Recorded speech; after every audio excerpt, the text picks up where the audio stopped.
وإذا مرضت فهو يشفين والذي يميتني ثم يحيين. a máa gbára wa lásìkò púpọ̀. Mo kí àwọn sheik wa láti ọ̀dọ̀ àwọn sheik wa, mo wá kí gbogbo àwọn tí ó wà ní àga tó kéré jù níbi tí mo wà yìí. So mo wá fi tọ̀dọ̀ wọn náà kí gbogbo ẹ̀yin tẹ́ wà ní àga tó lọ́lá jù tó tóbi jù tẹ́ wà níwájú wa níbí. Lẹ́ẹ̀kan sí assalamu alaikum rahmatullahi wa barakatuh. Wọ́n ní kí a bára wa sọ̀rọ̀ lórí hypertension or kárànra wa létí lórí hypertension àbí ká tún ká pè wá sákìyèsí àwọn nǹkan kan tí a kà kún lórí hypertension. So kí ni à ń pè ní hypertension? Hypertension, tension tó ṣe kí ni, tó lọ sókè tó ga, àbí tension yẹn ó wá ṣe kí ni, ó lágbára gan. The moderator said ẹ̀jẹ̀ ríru, ìfúnpá tó ga. Òun náà la dẹ̀ máa ń pè ní silent killer. Silent killer. Why is it silent killer? Kí tó sọ̀túnmọ̀ silent killer, òun làwọn èèyàn tún máa ń pè ní ọfà. Ọ̀rẹ́ mi kan dẹ̀ máa ń sọ pé nǹkan tí wọ́n ń pè lọ́fà yẹn, wọ́n ṣọ̀tì ẹ̀ ni is àfọwọ́fà. Pé àfọwọ́fà ló ń jẹ́ ọfà. Pé because wọ́n sọ fún wa ká ṣe àwọn kankan ká má rí àwọn kankan, àwa ṣe àwọn nǹkan yẹn, àwa rí àwọn nǹkan tí ò yẹ ká rí. So àfọwọ́fà ni. Silent killer in the sense that they show for face. Yes, èèyàn lè lẹ́jẹ̀ tó ru kí fúnpá yẹn máa ga gan, kó ga jù lé lọ, kí èèyàn dẹ̀ máa mọ̀ lára. Tó bá máa sí àwọn wàhálà bá máa ṣẹlẹ̀, ìgbà yẹn náà ní ọ̀fà ni. Torí tó bá dé stage kan, èèyàn lè bẹ̀rẹ̀ sí pọ̀ ẹ̀jẹ̀ ní gbogbo ibi tí ó wà lára ẹ̀. Nǹkan tó bá dẹ̀ ti mú téèyàn ń pẹ̀jẹ̀ lẹ́nu tó ń nímú létí, ẹ mọ̀ pé ó ti di nǹkan ti dé nìyẹn. Ẹ mọ̀ pé wọ́n á wò pé wọ́n sọ láta ni, ọ̀fà ni, àpèpà. Thank you sir. So bí hypertension bó ṣe rí nìyẹn, èèyàn dẹ̀ lè máa lọ kó má mọ̀ pé ẹ̀jẹ̀ òun ru rárá. We can liken this to overeating in our vehicles. Tí àwọn vehicles wa tó bá ń ṣe kíni, tó bá ń ṣe overeating, tá a bá dúró, gbogbo wa la mọ̀ nǹkan tó máa ṣẹlẹ̀. Kí ló máa ṣẹlẹ̀ nínú mọ́tò wa? Gasket àbí gasket ó máa ṣe kíni, ó máa burn. Tí gasket bá burn, a máa change àbí, but in human being, tí gasket bá ti burn, stroke ti dé nìyẹn o. But ṣé wá easy láti lọ ṣe ká lọ change gasket brain wa? So àwa tá bá ti rí ẹni tó bá ní stroke rí, a mọ̀ pé kò ṣe nǹkan tó easy, kọ́ ló máa jẹ́ kí gbogbo wa rí. But ká gbìyànjú láti ṣe kíni, láti ṣe ìdínà ẹ̀. Hypertension, essentially we can say there are two types, primary and secondary. Ẹ mọ̀ pé wọ́n ti kó primary abọ́ sí secondary. The primary one is what we know as it has no known cause. Lè sọ pé nǹkan pàtó báyìí ni ló fà. So Ọlọ́run nìkan ló lè sọ pé kíni. So but the secondary one, òun la máa rò pé okay, kí ló fà? Bóyá èèyàn ní ìtọ̀ ṣúgà, bóyá èèyàn ní gẹ̀gẹ̀, bóyá èèyàn ní àrùn tó jẹ mọ́ ti kidney, or infection, or drug, or some lesions from the brain. So these are the secondary ones. So but primary, kò sẹ́ni tó mọ̀ nǹkan tó fà, ìtọ́lọ́run fi ṣe kíni tó fi jù wá lọ nìyẹn. So àwọn factors, we have some factors, risk factors, tó jẹ́ pé tí èèyàn bá ti láwọn nǹkan yẹn, ó predispose èèyàn sí pé bóyá èèyàn máa ní ẹ̀jẹ̀ ríru. Tabadẹ̀ wo ṣẹ́rẹ́jẹ̀ ríru tá à ń sọ yìí o, one way or the other if a system wa is the same heart tó ń pump láti ìgbà tí wọ́n ti bí wa títí ọjọ́ kò sinmi rí and there is wear and tear ó máa weak ìgbà kan tó bá yá àwọn risk factors tá a bá ní we are likely to have hypertension at a point in time but the most important thing is that time tá a máa níyẹn bóyá àgbà ti dé ńgbà yẹn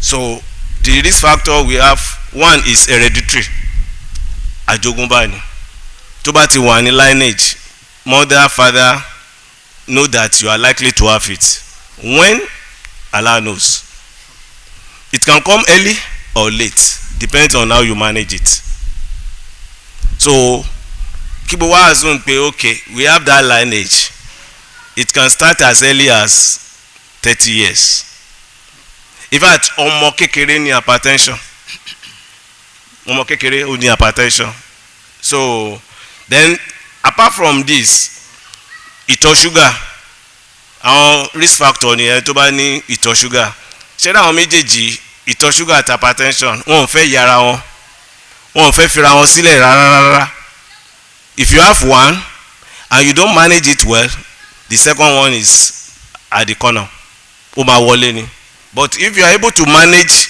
the first one very well ó sì máa pẹ́ or kó má tiẹ̀ ní ìkejì rárá so àwọn méjèèjì wọ́n sì jọ máa ń ṣe kíni wọ́n jọ máa ń rìn ni second one smoking well tábà wọnú ẹ̀yìn pálí cigarette has kọ síbẹ̀ but most of us we don't read smokers are liable to die young so if you decided to die young continue smoking abi very simple so because wọ́n ti kọ síbẹ̀ wọ́n wọ̀n ẹ̀ tó bá mu sìgá ó lè gé ọjọ́ orí ẹ kó gé kùn kó gé kúrú so you decided to take it so that means you've chosen that okay o fẹ́ kẹ́mi yẹn kó ṣe kíni kó gùn púpọ̀ then another risk factor is obesity ó ní iye weight olúkálùkù per height tó bá ti kọjá in fact you yourself ẹ máa rí pé ara yẹn you are not comfortable you will not find yourself happy so obesity is another risk factor kéèyàn ti tóbi jù kó sanra jù ẹ jẹ́ ká ọ̀dà line ó sanra jù ni mo sọ o so gbọ́n wá pé ẹlòmíì ti ríra ìdí sí pé ṣé mo ti sanra jù báyìí especially our mothers àwọn obìnrin wa because that's their problem they have that problem they don't want to get big so tomati tobi there my belly is big doctor what can I do I'm too big I'm too fat when you check their body weight mass you are still within it's a psychological thing how will you think that okay bó ṣe wà kó tó bímọ ni wà tí wà gbà tó rí báyìí lẹ́yìn tó bímọ mẹ́ta mẹ́rin so it's not possible so we are not talking about that so that ànídélé kó jẹ́ pé psychologically pé doctor ti náà tó bá ti tanra báyìí o máa lá hypertension kò rí bẹ́ẹ̀ o then physical inactivities kó jẹ́ pé àkànláì kankan máa jókòó sójú kan this is common fún àwa tá ìṣe ìjọba tá bá ti wọṣẹ́ aago mẹ́jọ báyìí bóyá ó di aago mẹ́rin ká tó kúrò lẹ́nu iṣẹ́ Allah didn't create us to be immobile Ọlọ́run dá wa ká máa rìn káàkiri ni but kankan jókòó for 8 hours is not healthy kò dára rárá and that's why this kind of chair you can move round you can tilt front you can move back so there's what they call ergonomic chair that tilt move tí lọ sílẹ̀ lè move lọ sókè normally every 2 hours you should get up just move round your office ṣe word round after 2 hours ẹ kàn check àwọn tó wà lọ́fíìsì is a form of exercise not that tẹ́bákan ti dé láàárọ̀ bá ẹ̀ jókòó bí tẹ́ jókòó sí yẹn ni wọ́n á gbóúnjẹ àárọ̀ wá ibẹ̀ ni wọ́n máa fún yín lóúnjẹ ọ̀sán ibẹ̀ ni wọ́n máa jẹ oúnjẹ kẹ́ tó lọ so this is not healthy at all so meaning that exercise is very very important exercise mi pé ó dìgbà tá a bá lọ sí gym in this school compound you can decide that okay mo fẹ́ rìn for 5 minutes màá ní láti bí dé gate máa padà within one hour time 5 minutes every day is a form of exercise and Ọlọ́run dẹ̀ tún kẹ́ wa mùsùlùmí ni wa we pray 5 times daily so around that time too we are still doing exercise Ọlọ́run wà pẹ̀lú wa. And then the other thing is excessive stress. Excessive stress. Mùsùlùmí ni wá bí adẹ̀gbà fún Allah àgbà pé gbogbo nǹkan tó bá ti wá Ọlọ́run ló mú wá bó bá ṣe ti mú wá àsìkò tó mú wá yẹn bó ṣe fẹ́ kó rí nìyẹn ṣàgbà bẹ́ẹ̀ ṣé o kí la wá ń dààmú ara wa tá à ń sẹ́sì ara wa ìlú le kí ló kàn wá pẹ̀lú le ṣé jíjẹ mímu wa ṣáwala ní ni àbí Allah àbí Ọlọ́run ní ká ṣe tòun òun á pèsè fún wa ẹ jẹ́ àṣẹ tiẹ̀ bí ó bá pèsè àbí ò ní pèsè àbí ó sọ fún wa kọ́ nìyẹn adéhùn ẹ̀ ní so ọ̀pá kí ni mo fẹ́ jẹ lọ́la kí ló kàn ẹ́ kí ló fẹ́ jẹ lọ́la ó sì nǹkan tó kàn ẹ́ ṣe nǹkan tó lọ́wọ́ ní worship Allah leave the rest to Allah do the normal job tó yẹ kó ṣe kejì pé ok Ọlọ́run á pèsè ẹ̀ wá kàn jókòó sí inú àgbè wa iṣẹ́ tó ń ṣe máa ṣe lọ jíjẹ mímu Ọlọ́run ti pèsè ẹ̀ àwọn sáà sọ fún wa pé wọ́n ti parí ẹ̀ kan tó bí wàá bí so kí la wá ń dààmú ara wa fún mo fẹ́ kọ́lé mo fẹ́ ra mọ́tò tọ́lọ́run bá ti kọ pé wàá kọ wàá rà ó ti wà náà àkọọ́lẹ̀ when how you don't know just be working Allah will do it but kò ṣe kí ni kò easy o that's why most times you see people having hypertension but I used to tell them why doctor máa jẹun nurse máa lábẹ́ because when you have hypertension you come to us but that's not the kind of money we have to tell you shey you understand that if you start thinking about it from today till kingdom come tọ́lọ́wọ́ bá ní fún ẹ kò ní fún ẹ tó o bá dẹ̀ rò ká tó dijú ká tó là tó bá fẹ́ fún ẹ á fún ẹ so why are you stressing yourself so stress look at Nigeria of today Buhari ni o Tinubu ni o who is next Biodun ni o kò sí nǹkan tó kàn pẹ̀lú gbogbo wọn do your job ẹ ṣiṣẹ́ tí nǹkan tó lọ́wọ́ ní káwọn ṣe kàn máa ṣe Ọlọ́run máa pèsè tí yín fún yín nǹkan tó lọ́wọ́ bá ní kí wọ́n ṣe ni wọ́n máa ṣe ẹ bá ṣàdúrà ẹ bá ṣe pé ẹ bá ṣe anything nǹkan tó lọ́wọ́ sọ pé wọ́n máa ṣe náà máa ṣe wọn ò ní ṣe kọjá ẹ̀ wọn ò tí ì ṣe dáadáa tẹ́lẹ̀ à ń ṣe pé fún wọn tẹ́pẹ́ bá tún mú wọn kọ́ kí ni wọ́n fẹ́ ṣe ẹ jẹ́ àmà ṣàdúrà fún wọn kọ́ lọ́n kó sí wọn lọ́kàn kọ́ lọ́n lè ṣe but the only thing ta ní fún wọn ni kákan máa ṣàdúrà fún wọn kọ́ lọ́n jẹ́ kí wọ́n lè ṣe tí wọn bá ṣe ẹ jẹ́ àfi wọn lẹ̀ káwọn máa ṣe tiwa Allah ti pèsè tiwa fún wa àbí Ọlọ́run á ṣe ní rọrùn. Another risk factor is psychosocial factors like difficulty in the family níbi iṣẹ́ things like that economic situation tí wàhálà bá wà nílé tí àwọn ìyá bá gbógun tiwa Ọlọ́run ní jẹ́ kí wọ́n gbógun tiwa tàbá ní wàhálà nulẹ̀ àbí táwọn náà bá gbógun tàwọn ìyá ẹ jẹ́ kájọ manage ara wa o ìlú dáa nísìn gbogbo akájọ manage ara wa ni àtọ̀tún àtòsí Yorùbá wí ṣe káfọ̀tún wò sí káfọ̀sí wọ̀tún kọ́ lè mọ́ this is not the time to claim this is my right. Don't you know I'm the yes you are but so kí làwọn nǹkan tí a máa rí àwọn àmì tá a máa rí tá a máa fi mọ̀ pé ok ìfúnpá yìí ti ṣe kíni ó ti ń ga àbò fẹ́ ga. The first thing is that as I said that it's a silent killer and e no dey show for face it's symptomless you may not have any symptoms wàá dìde wàá jí wàá máa lọ wàá kàn máa lọ ní tiẹ̀ wàá máa ṣe bó ṣe wọ̀n ẹ́ but ìfúnpá yẹn ó ṣe kíni ó ti ń lọ sókè. So other things wo la máa rí we can start having headache káyà wa máa ṣe gbigbigbigbigbigbi káyà máa dùn wá we can have what's it called heartburn then common now a lè máa sùn dáadáa bóyá tá a bá sùn tá a bá ti jí pé a lọ tọ̀ bí aago kan méjìlá a lè má rọrùn sùn mọ́ so this may be early sign so and so many other things. Then you can start having joint pain kí oríkèéríkèé ara kókò jẹ́ oríkèéríkèé ara ló máa dùn yàn ẹ̀jẹ̀ jí nísìnyí gbogbo oríkèéríkèé ara kan ti ẹ̀ ń ròyìn pé mo sùn dáadáa kí ló wá tún ṣẹlẹ̀.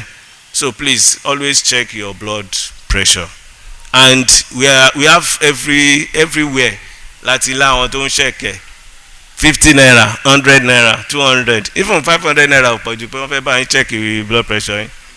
And if you can afford it, you can have your machine, you check. Láyé Buhari ni but nísìnyí ó ti ń wọ bí 20-30,000. So what are the complications? Àwọn ewu wo ló lè ṣẹlẹ̀ tí wọ́n bá ní ìfúnpá gíga? Number 1 is stroke. Kápá rọ kẹsẹ̀ rọ. Apá méjèèjì ń ṣiṣẹ́ kò tó. Ìkan tún wá rọ kejì rọ. Ẹ mọ̀ pé rònú tún pọ̀ nìyẹn. Méjèèjì dẹ̀ lè rọ kó jẹ́ pé wọ́n á gbé wa ṣu wọ́n á gbé wa tọ̀ ìrònú di púpọ̀. Báwo lè wọ́n ṣe fẹ́ bọ́? Kò sí bó ṣe fẹ́ strong tó. You are able to move round. Ó wá di pé o fẹ́ tọ̀ wàá ṣe sọ pé o fẹ́ tọ̀. Àwọn àṣẹ gbé ẹ tọ̀ wọ́n á gbé ẹ ṣu wọ́n á clean fún ẹ. You won't be able to clean by yourself. Ṣé mọ̀ pé double wahala for the body? So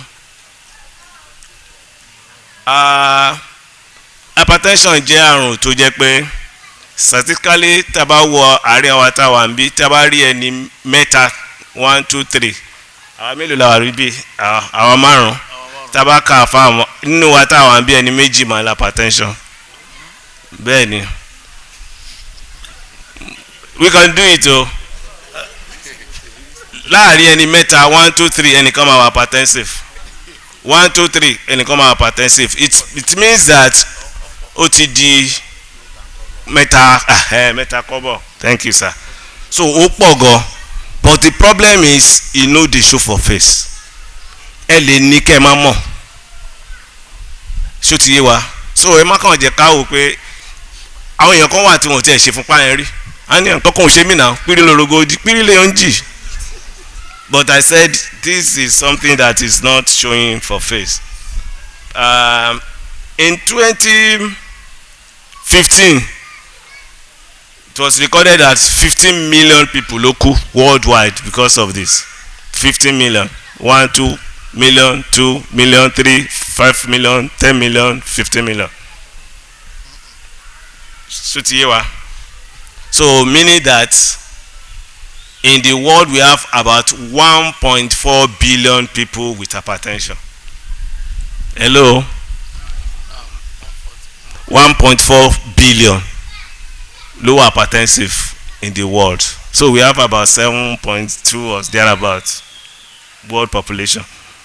So 1/3, Abi? So it's something that is so common and rampant that kò yẹ ká fi ọwọ́ yẹpẹrẹ mú.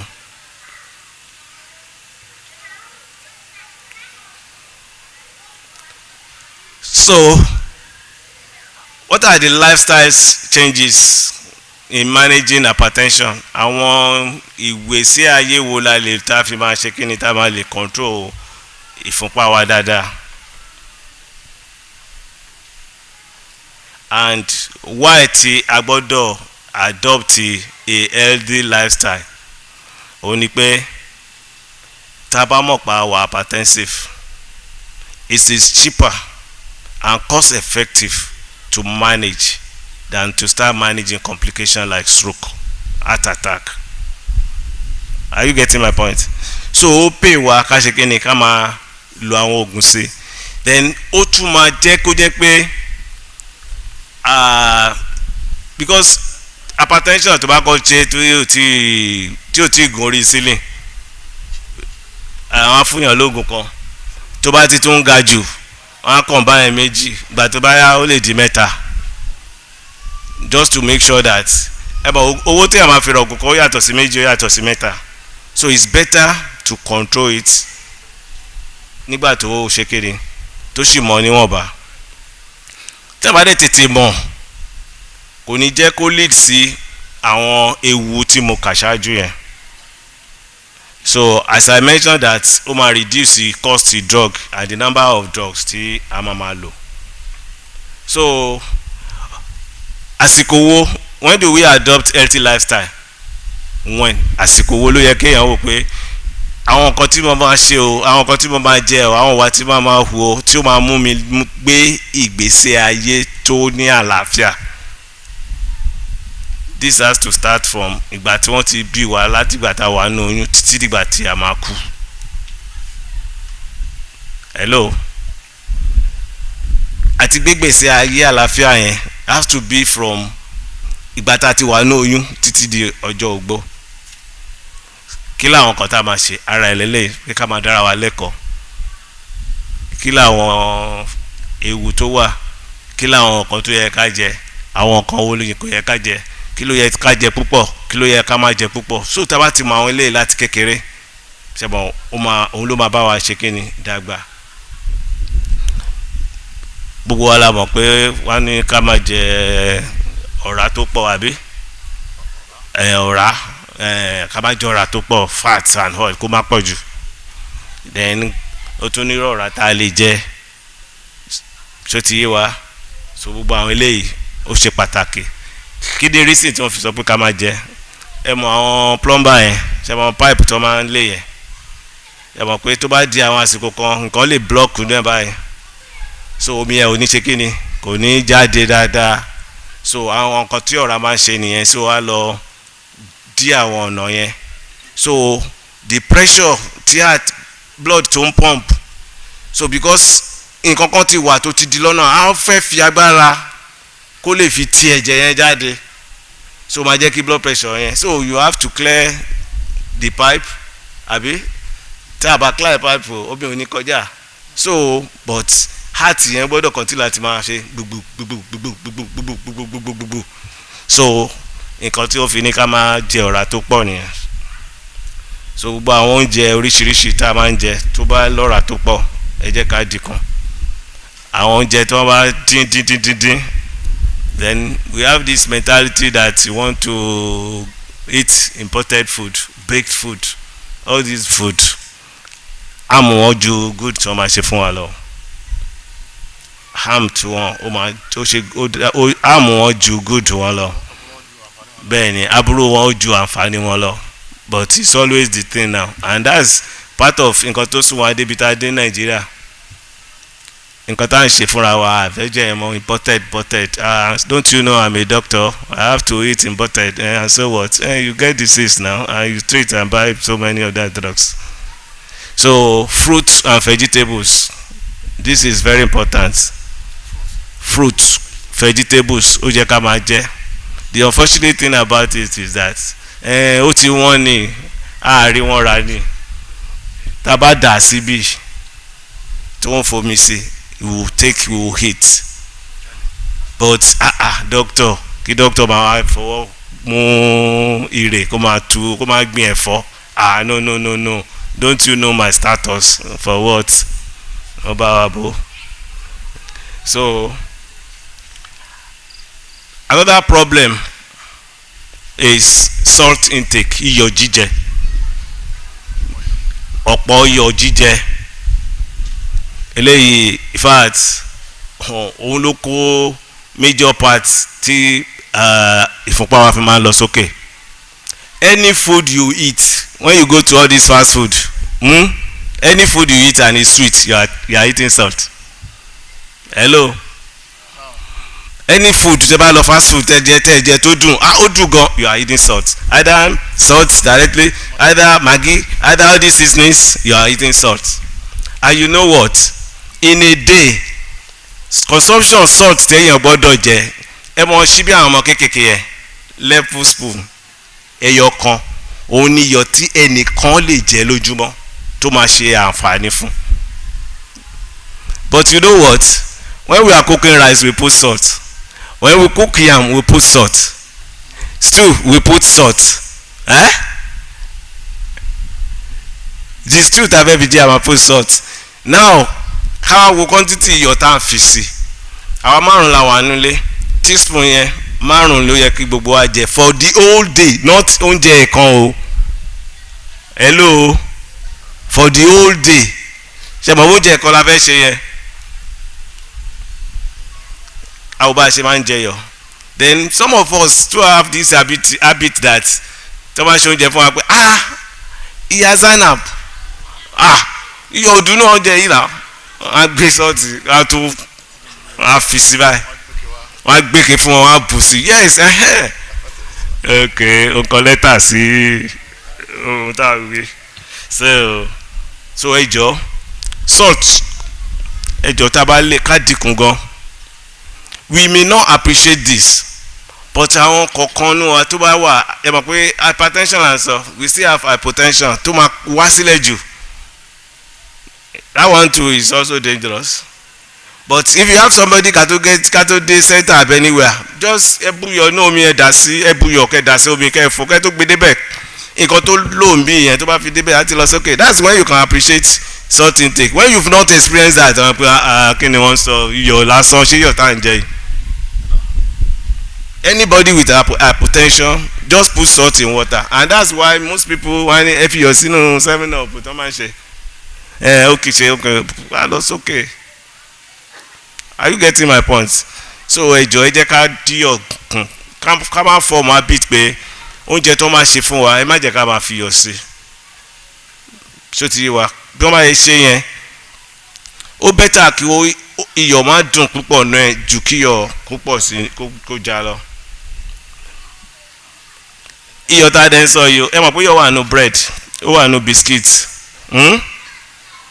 so ẹ jẹ́ ká máa wo iyọ̀ tá a la gbọ́dọ̀ jẹ tẹ ká wo gbogbo àwọn nǹkan tá à ń jẹ tá a bá ń jẹ suya kílìṣí iṣẹ́ ewo bó ṣe ń dùn lẹ́nu wa yẹn ẹ mọ̀ pé iyọ̀ là ń jẹ àbí iyọ̀ là ń jẹ o so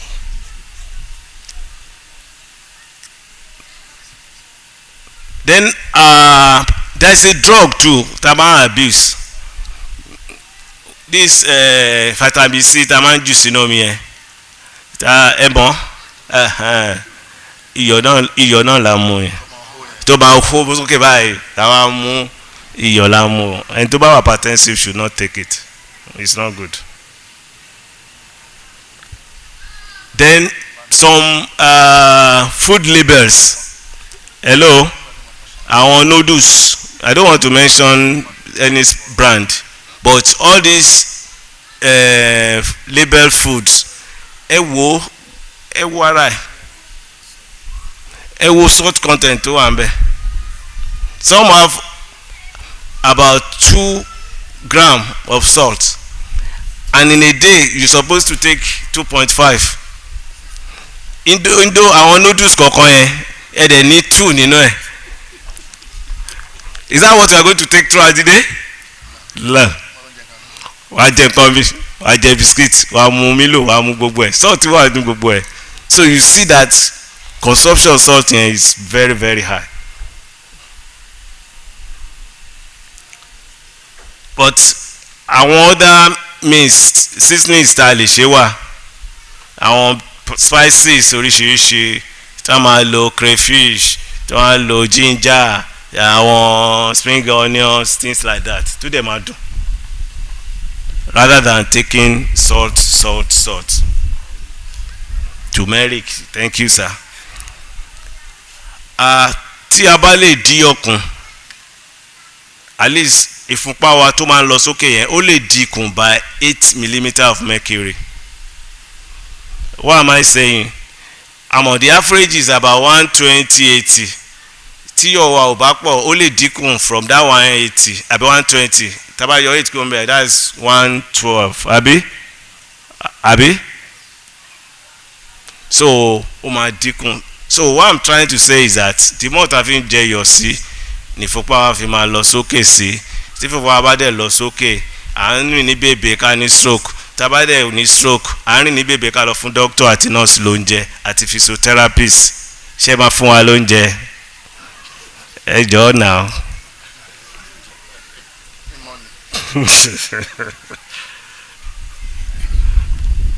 So other thing is I've mentioned smoking, tobacco, then drug, then alcohol. Mo mọ̀ pé ìyẹn ò tẹ̀ sínú wa ti bọ́ ara wa náà.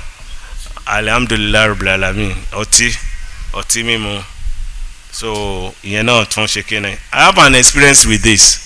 A 29-year-old copper. Ẹ mọ̀ tó bá pass out ní tó lọ ṣe kí ni wọ́n máa ń ṣe yẹn náà. Orientation, sorry, I didn't pass through that. So orientation, the last day, yeah. So the guy took just a bottle of beer, 29-year-old, nǹkan tó tilt to hypertension, yeah. He was hospitalized for 2 months at Federal Medical Center, Abeokuta. Control. Kò ní rí kò mọ̀, but only family history. So that bottle of beer low tilt, and that is it. Drug abuse. There is so many drugs and abuse. There is one drug they call non-steroidal anti-inflammatory drug. We all use it. Checking so? Ibuprofen, Ibucap, Ibuprofen. A máa ń lo àbí? A máa ń lo dáadáa.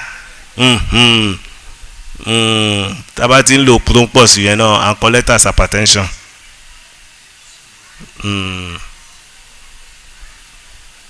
So mo sọ fún wa pé a gbọ́dọ̀ try láti máa ṣe kíni ká máa ṣe exercise so wà important at least 3 times in a week. Carrying 30 minutes daily 3 times in a week. This is very important. Then we mentioned about stress. We need to manage our stress very well. Though stress is part of life, but tó bá ti pọ̀ jù wàhálà ló máa ń bí o. Tábàdé ní ká bẹ̀rẹ̀ sí ro ọ̀rọ̀ Nàìjíríà, kò sẹ́ni tó máa sùn mọ́nú wa o, kò sí ẹni tó máa sùn. Tó ọ̀rọ̀ Nàìjíríà lọ́tọ̀ ẹ jẹ́ ká filẹ̀ apá Ọlọ́run ká. Then another thing is our sleeping pattern. Oorun ó ṣe pàtàkì, ó ṣe kókó. We must sleep between 6 to 8 hours daily. 6 to 8 hours. Oorun wa. Then the sleeping pattern must be regular. Regular. If you are sleeping by 10, you want to wake up by 4 or 5. No, that is about 6 hours. That has to be your pattern. Not that osuni 6 p.m. lónìí ó jí ní 12, ó tún dọ̀la osuni 10 lọ́la ó jí ní 4, ọ̀túnla ó jí ní 2 a.m. ó jí ní 6. No, you don't have any regular sleeping pattern. Tí sleeping pattern ever ma change, á jẹ́ pé you have 1 or 2 things and it's not going to be every time. Are you getting me? It's you to plan your time. 6 hours, let it be regular. That's the minimum. If that's what you can achieve, it's okay. Let it be regular. Whatever you are doing, maybe by 10, by 12 you want to sleep, go to sleep. You know that you are waking by 4 or by 6 or whatever time. So the sleeping pattern is equally very, very important. Lastly, ẹ jẹ́ ká gbìyànjú ká bá ṣe àyẹ̀wò ara wa o. Because most of us, we love the machines, the vehicles, the Okada, the better past my neighbor that we have than ourselves. We service them on a regular basis.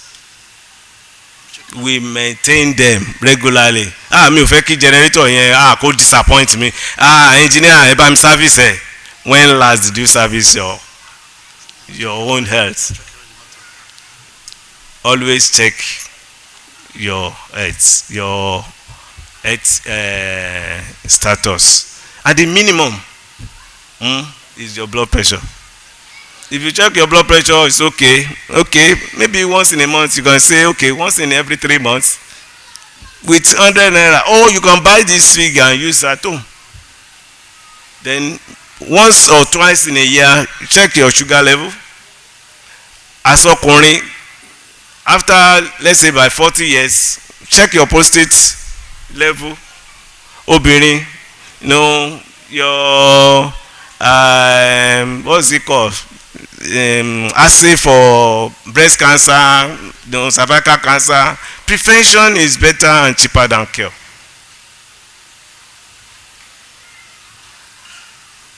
Assalamu alaikum warahmatullahi wabarakatuh.